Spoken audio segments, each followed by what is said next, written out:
Bienvenidos a una nueva inmersión profunda en la historia. Hola a todos. Hoy nos adentramos en los primeros siglos del cristianismo. Una época apasionante, ¿verdad? Llena de debates y cambios que definieron la religión que conocemos. Totalmente.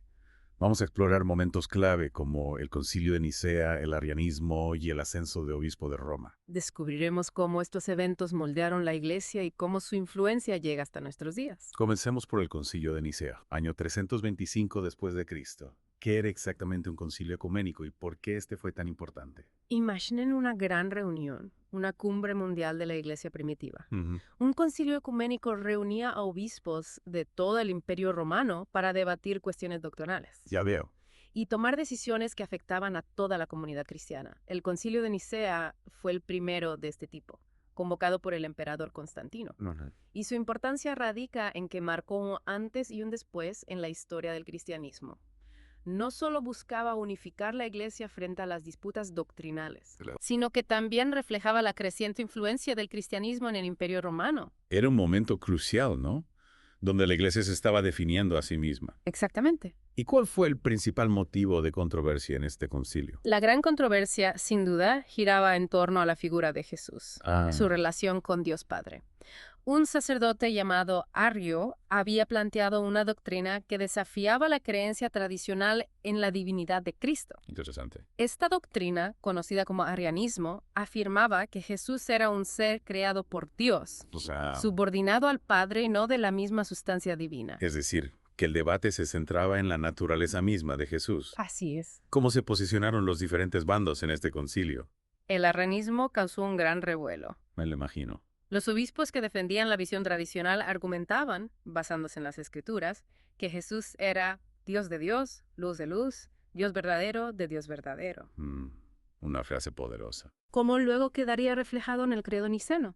Para ellos, la idea de que Jesús fuera un ser creado era incompatible con la fe cristiana. ¿Qué tensión debió haber en ese concilio? ¿Cómo lograron finalmente resolver esta controversia? El Concilio de Nicea condenó al arrianismo como una herejía, Es decir, una doctrina contraria a la fe ortodoxa. Para dejar clara la postura de la Iglesia se redactó el famoso credo niceno, ajá, una declaración de fe que afirmaba la divinidad de Jesús, declarándolo consubstancial al Padre. entiendo. Aquí es donde entra el término griego homoousios, que significa de la misma sustancia, una palabra clave para refutar el arrianismo. Es fascinante cómo una sola palabra, homoousios, pudo ser tan decisiva en un debate teológico tan importante. Sin duda, Y este credo que nació en Nicea sigue vigente en la actualidad. así es. El credo niceno, aunque ha sufrido algunas modificaciones a lo largo de los siglos, sigue siendo un pilar fundamental para muchas iglesias cristianas, Impresionante. tanto católicas como ortodoxas y protestantes. Cuando los cristianos recitan este credo, están conectando con un debate teológico que tuvo lugar hace casi 1700 años Sí. y reafirmando la creencia en la divinidad de Cristo. Es increíble cómo un concilio tan antiguo sigue teniendo repercusiones en el presente. Pero volviendo al arrianismo, ¿qué fue de este movimiento después de ser condenado en Nicea? Aunque el arrianismo fue declarado herejía, no desapareció de la noche a la mañana. Ya. De hecho, siguió teniendo seguidores durante siglos, especialmente entre algunos pueblos germánicos que se estaban convirtiendo al cristianismo. Interesante. ¿Y qué argumentos utilizaban los arrianos para defender su postura? ¿Cómo interpretaban las escrituras? Los arrianos se basaban en una interpretación literal de ciertos pasajes bíblicos Ah. que a simple vista parecían apoyar su visión de Jesús como un ser subordinado al Padre. Por ejemplo, citaban a menudo el Evangelio de Juan, donde Jesús dice, "El Padre es mayor que yo". Claro. También utilizaban el libro de los Proverbios, que describe la sabiduría de Dios como algo creado, para argumentar que Jesús, como sabiduría de Dios, también debía haber sido creado. Es interesante ver cómo diferentes interpretaciones de las escrituras pueden dar lugar a doctrinas tan distintas. Y este debate sobre la naturaleza de Jesús, ¿qué impacto tuvo en la evolución del cristianismo? El debate en torno al arrianismo obligó a la Iglesia primitiva a reflexionar profundamente sobre la naturaleza de Cristo Ya veo. y a formular de manera más precisa la doctrina de la Trinidad. Este proceso de clarificación doctrinal sentaría las bases para futuros debates teológicos. Y en Nice pasamos ahora a Roma. Hablemos del ascenso del obispo de Roma. ¿Cómo llegó esta figura a convertirse en la cabeza de la Iglesia católica? La primacía del obispo de Roma, conocido como el Papa, fue un proceso gradual que se desarrolló a lo largo de varios siglos. Ajá. Diversos factores contribuyeron a este ascenso, entre ellos la importancia histórica de Roma como capital del Imperio Romano. Claro. lo que confería a su obispo un gran prestigio. La sede del poder político se convertía también en el centro del poder religioso. Exactamente. Hubo otros factores que impulsaron este proceso. Sin duda, la tradición cristiana asocia a Roma con San Pedro, considerado el primer apóstol, y a quien, según los evangelios, Jesús le confió las llaves del reino de los cielos. Esta creencia en la conexión directa entre San Pedro y la Iglesia de Roma otorgó a sus obispos una autoridad especial. Es decir, que la figura de San Pedro fue clave para legitimar la autoridad papal. Así es. ¿Y qué papel jugaron los concilios en este proceso? Los concilios ecuménicos, a medida que se fueron celebrando, empezaron a reconocer a la sede de Roma una primacía de honor, O sea, una posición de liderazgo entre las demás iglesias. ya. A esto se sumó la decadencia de otras sedes importantes como Alejandría y Antioquía, Ajá. debido a las conquistas musulmanas, lo que contribuyó a que Roma se consolidara como el centro de la cristiandad en Occidente. Entiendo, una combinación de factores históricos, religiosos y políticos que culminaron con el ascenso del obispo de Roma. Efectivamente. ¿Hubo alguna figura clave que impulsara de manera decisiva este proceso de descentralización del poder en Roma? Figuras como el Papa Gregorio VI, conocido como Gregorio Magno, fueron fundamentales. Durante su pontificado, en el siglo VI, fortaleció la administración de la Iglesia en Roma, expandió su influencia por Europa Occidental e intervino en asuntos políticos, sentando las bases para un papado más poderoso. Y este aumento del poder papal no generó tensiones con otras iglesias, especialmente en Oriente. Efectivamente. La creciente autoridad del obispo de Roma fue un fenómeno principalmente occidental. Claro. En Oriente, las iglesias mantenían una estructura más descentralizada, con un mayor énfasis en la autoridad de los concilios y la colaboración entre obispos, lo que eventualmente llevaría a la separación entre la iglesia de Occidente y la de Oriente. Ya empezamos a vislumbrar las raíces del cisma que dividiría al cristianismo. Pero antes de adentrarnos en este tema, hablemos del Dictatus Papae. Este documento, atribuido al Papa Gregorio VI en el siglo XVIII, ¿qué papel jugó en la afirmación de la autoridad papa? El Dictatus Papae fue un documento controvertido que marcó un punto de inflexión en la historia del papado. En él se afirmaba sin ambages la supremacía del Papa sobre toda la Iglesia, incluyendo a los emperadores y reyes. Este documento elevaba al Papa a una posición de poder sin precedentes, Ya veo. lo que generó un gran rechazo, especialmente en Oriente. Es fascinante cómo un solo documento pudo tener un impacto tan grande en la historia de la Iglesia. Y precisamente esta centralización del poder en Roma, ¿cómo fue recibida por las iglesias de Oriente? Como mencioné antes, las iglesias de Oriente mantenían una visión distinta sobre la autoridad en la Iglesia. Sí. Para ellos, la idea de un papa con poder absoluto sobre todos los cristianos era inaceptable. Defendían una estructura más colegial, donde los patriarcas de las principales sedes episcopales, Constantinopla, Alejandría, Antioquía y Jerusalén, compartían la autoridad de forma más horizontal. Es decir, que ya desde los primeros siglos del cristianismo se vislumbraban las diferencias que acabarían llevando al cisma entre Oriente y Occidente. Exactamente. Estas tensiones, que se fueron gestando durante siglos, culminaron en el Gran Cisma de 1054, cuando la Iglesia Católica Romana y la Iglesia Ortodoxa se separaron definitivamente. Un momento crucial que marcó la división del cristianismo en dos ramas principales. Pero este cisma y sus consecuencias lo dejaremos para la próxima parte de nuestra inmersión. Les esperamos en la siguiente entrega para seguir explorando la fascinante historia del cristianismo primitivo y su impacto en el mundo actual. Hasta la próxima. Retomamos nuestra inmersión en la historia del cristianismo justo donde la dejamos, en el umbral de la gran división entre Oriente y Occidente. Como comentamos en la parte anterior, las tensiones entre ambas ramas del cristianismo se fueron acumulando durante siglos, hasta que culminaron en el Gran Cisma de 1054. Un cisma que, a pesar de los intentos de reconciliación a lo largo de los siglos, perdura hasta nuestros días. Podríamos ahondar un poco más en las causas de esta ruptura. ¿Qué cuestiones, además de la autoridad papal, separaban a las iglesias de Oriente y Occidente? La cuestión de la autoridad papal fue sin duda un factor central, como ya vimos, pero no el único. Existieron también diferencias teológicas, litúrgicas y culturales que contribuyeron a la separación. Comencemos por las diferencias teológicas. ¿En qué aspectos de la doctrina cristiana discrepaban Oriente y Occidente? Una de las controversias teológicas más importantes fue la del filioque, una cláusula añadida al credo niceno en Occidente, que afirmaba que el Espíritu Santo procede del Padre y del Hijo, filioque en latín. En Oriente, sin embargo, se mantenía la formulación original del credo, que solo mencionaba al Padre como origen del Espíritu Santo. Una sola palabra, filioque, añadida al credo, pudo causar tanto revuelo. Más de lo que parece. Esta diferencia aparentemente pequeña reflejaba visiones distintas sobre la Trinidad y la relación entre las tres personas divinas. Para la Iglesia de Oriente, la adición del filioque alteraba el equilibrio de la Trinidad y restaba importancia al Padre como única fuente de divinidad. Entiendo. Era una cuestión que iba más allá de una simple palabra. Tocaba el núcleo mismo de la doctrina trinitaria. ¿Y qué otras diferencias teológicas existían entre Oriente y Occidente? Otro punto de divergencia era la cuestión del purgatorio.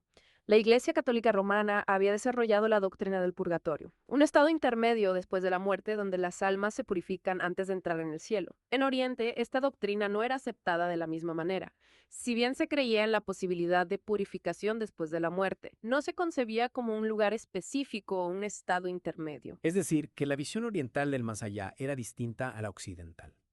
En cuanto a la liturgia, las prácticas de culto, había diferencias significativas entre Oriente y Occidente. Sí, también existían diferencias en la forma de celebrar los sacramentos y en las prácticas litúrgicas. Por ejemplo, en Occidente se utilizaba pan sin levadura para la Eucaristía, mientras que en Oriente se empleaba pan con levadura. También había diferencias en la lengua utilizada en la liturgia. En Occidente se imponía el latín, mientras que en Oriente se utilizaban las lenguas vernáculas, como el griego, el eslavo o el siríaco. Estas diferencias en la liturgia reflejan, sin duda, la diversidad cultural de ambas ramas del cristianismo. Occidente, más centralizado y con el latín como lengua universal, y Oriente, más diverso y con un uso más amplio de las lenguas locales. Existieron también diferencias en la organización eclesiástica, en la estructura jerárquica de la Iglesia. Como ya mencionamos, la cuestión de la autoridad papal era un punto central de conflicto. En Occidente, el Papa se consideraba la cabeza suprema de la Iglesia, con autoridad sobre todos los obispos. En Oriente, por el contrario, se defendía una estructura más descentralizada, donde los patriarcas de las principales sedes, Constantinopla, Alejandría, Antioquía y Jerusalén, ejercían su autoridad de forma más colegiada, sin un primado único. Es decir, un modelo más horizontal en Oriente frente a la estructura jerárquica y piramidal de Occidente, con el Papa en la cúspide. Exactamente. Esta diferencia en la organización eclesiástica reflejaba también distintas concepciones del poder y la autoridad dentro de la Iglesia. Con todas estas diferencias teológicas, litúrgicas y organizativas, ¿hubo algún evento en particular que marcara el punto de ruptura definitivo entre Oriente y Occidente? Algo que hiciera irreversible el cisma. El año 1054 fue testigo de un episodio que simbolizó la ruptura, la mutua excomunión entre el patriarca de Constantinopla, Miguel Cerulario, y el legado papal Humberto de Silva Candida.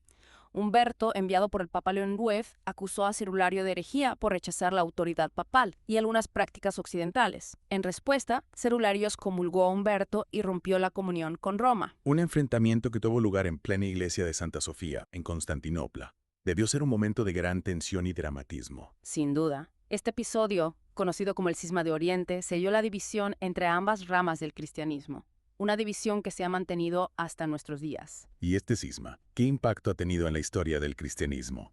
¿Cómo ha afectado a la evolución de la fe cristiana? El cisma de Oriente y Occidente ha tenido un profundo impacto en la historia y la configuración del cristianismo. Ha dado lugar a dos grandes tradiciones cristianas. Con sus propias estructuras, teologías y prácticas, la Iglesia Católica Romana en Occidente y la Iglesia Ortodoxa en Oriente. Es decir, dos formas distintas de entender y vivir la fe cristiana, que han enriquecido la diversidad del cristianismo, pero que al mismo tiempo han generado divisiones y desencuentros. Exactamente. A lo largo de los siglos ha habido intentos de diálogo y reconciliación, pero las diferencias doctrinales y la desconfianza mutua han impedido una reunificación. A pesar de la división, ambas ramas del cristianismo comparten la misma base en las escrituras y la tradición apostólica, y mantienen un diálogo teológico en la actualidad. Un diálogo que, esperemos, pueda contribuir a acercar posturas y a superar las heridas del pasado. Pero antes de adentrarnos en las perspectivas de futuro del cristianismo, en la próxima y última parte de nuestra inmersión, me gustaría explorar un poco más las consecuencias del cisma de Oriente y Occidente. ¿Cómo ha afectado este cisma al desarrollo histórico, político y cultural de Europa? El cisma de Oriente y Occidente ha tenido un impacto significativo en la historia de Europa. La división religiosa contribuyó a la formación de identidades culturales y políticas distintas entre Oriente y Occidente. Por ejemplo, mientras que Europa occidental se desarrolló bajo la influencia del papado y la Iglesia Católica Romana, Europa oriental estuvo marcada por la presencia del Imperio Bizantino y la Iglesia Ortodoxa. Es decir, que la división religiosa se tradujo también en una división cultural y política. Así es. El cisma también ha sido un factor de conflicto y tensión a lo largo de la historia de Europa. Las cruzadas, por ejemplo, fueron expediciones militares impulsadas por el papado con el objetivo de recuperar Tierra Santa del control musulmán, pero también se convirtieron en ocasiones para el enfrentamiento entre católicos y ortodoxos. Un ejemplo trágico de cómo la división religiosa puede llevar a la violencia y la intolerancia. Efectivamente. Afortunadamente, en la actualidad el diálogo ecuménico ha avanzado y se busca la reconciliación y la colaboración entre las diferentes ramas del cristianismo. Sin embargo, el legado del cisma de Oriente y Occidente sigue presente en el panorama religioso y cultural de Europa. Un legado que nos invita a reflexionar sobre la importancia del diálogo, la tolerancia y el respeto a la diversidad dentro del cristianismo. Pero dejemos aquí la segunda parte de nuestra inmersión y adentrémonos en la próxima entrega en el impacto del cristianismo primitivo en el mundo actual y las perspectivas de futuro de esta religión milenaria. Y llegamos a la última parte de nuestra inmersión en el cristianismo primitivo. En las dos partes anteriores hemos hecho un recorrido fascinante desde el Concilio de Nicea hasta el Cisma de Oriente. Exacto, explorando momentos clave que dieron forma a esta religión. Y ahora, en esta parte final, veremos cómo esos eventos resuenan en el cristianismo actual, cómo las controversias y decisiones del pasado siguen influyendo en las creencias, las prácticas y los desafíos que enfrenta el cristianismo en el siglo XXI. Porque a veces, para comprender el presente hay que mirar hacia atrás, ¿no? Empecemos por el Concilio de Nicea. ¿Cuál dirías que es su principal legado para el cristianismo actual? Bueno, el Concilio de Nicea nos dejó un legado fundamental, el credo niceno, que sigue siendo un pilar de la fe para millones de cristianos en todo el mundo. Como vimos en la primera parte, este credo define la doctrina de la Trinidad, Padre, Hijo y Espíritu Santo como un solo Dios.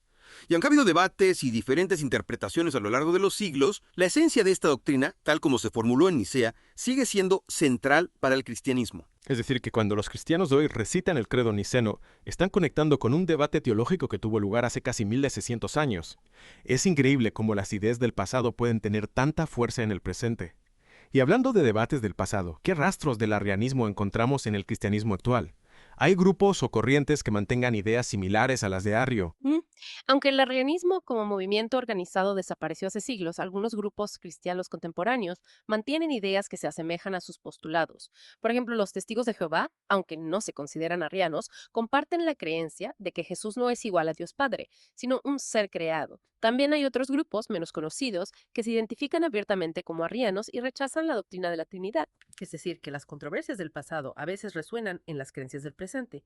Y esto nos lleva a la cuestión del cisma de Oriente y Occidente, un evento que, como vimos en la segunda parte, dividió al cristianismo en dos grandes ramas, la Iglesia Católica Romana y la Iglesia Ortodoxa.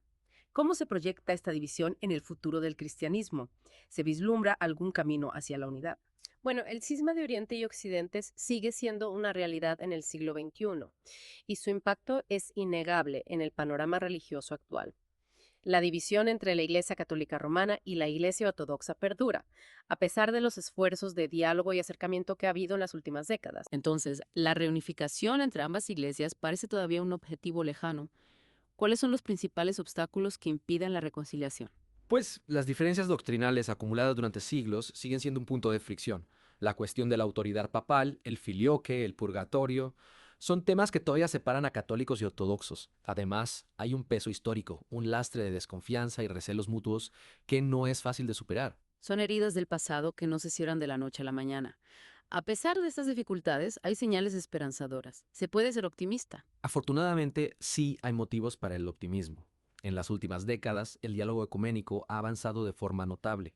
Tanto la Iglesia Católica como la Iglesia Ortodoxa han mostrado una mayor voluntad de comprensión y colaboración. El Papa Francisco, en particular, ha impulsado el acercamiento con la Iglesia Ortodoxa. Y ha habido encuentros históricos entre el Papa y el Patriarca Ecuménico de Constantinopla, Bartolomé Quitos. Esas son, sin duda, señales positivas. Pero más allá del diálogo entre católicos y ortodoxos, ¿qué otros desafíos enfrenta el cristianismo en el siglo XXI? ¿Cómo se adapta a un mundo que cambia tan rápido? Bueno, el cristianismo se enfrenta a un mundo cada vez más secularizado, donde la fe religiosa ya no ocupa el lugar central que tenía en el pasado. El auge del laicismo, el materialismo, el individualismo plantean nuevos retos para las iglesias cristianas. Además, el cristianismo, como otras religiones, debe hacer frente al fanatismo, la intolerancia y la violencia, tanto dentro como fuera de sus propias filas. Es decir, que los desafíos son múltiples y complejos. Y ante este panorama, ¿cuál crees que es el futuro del cristianismo? un futuro esperanzador. Es difícil predecir el futuro, pero creo que el cristianismo tiene un papel importante que jugar en el siglo XXI. La fe cristiana, con su mensaje de amor, compasión y justicia social, puede ser una fuente de esperanza y transformación en un mundo marcado por la desigualdad, la violencia y la incertidumbre. Pero para ello, las iglesias cristianas deben adaptarse a los nuevos tiempos, renovar su mensaje y tender puentes de diálogo con la sociedad secular. Un mensaje de esperanza y un llamado a la renovación. Hemos aprendido mucho en esta inmersión en el cristianismo primitivo. Desde los debates teológicos del siglo IV hasta las divisiones que persisten en la actualidad, la historia del cristianismo nos muestra una fe en constante evolución, ¿no? Sin duda. Y nos deja una pregunta fundamental. ¿Qué significa ser cristiano en un mundo cada vez más plural y complejo? La respuesta, como hemos visto, no es única ni simple. La riqueza de la tradición cristiana reside precisamente en su diversidad. Una diversidad que nos invita al diálogo, al respeto y a la búsqueda de la unidad en medio de las diferencias. Y con esta reflexión damos por concluida nuestra inversión en el cristianismo primitivo. Gracias por acompañarnos en este viaje al pasado. Esperamos que les haya abierto nuevas perspectivas sobre la historia de la fe y los desafíos que enfrentan el presente. Nos vemos en nuestro próximo Deep Dive, donde exploraremos otro fascinante capítulo de la historia. Hasta pronto.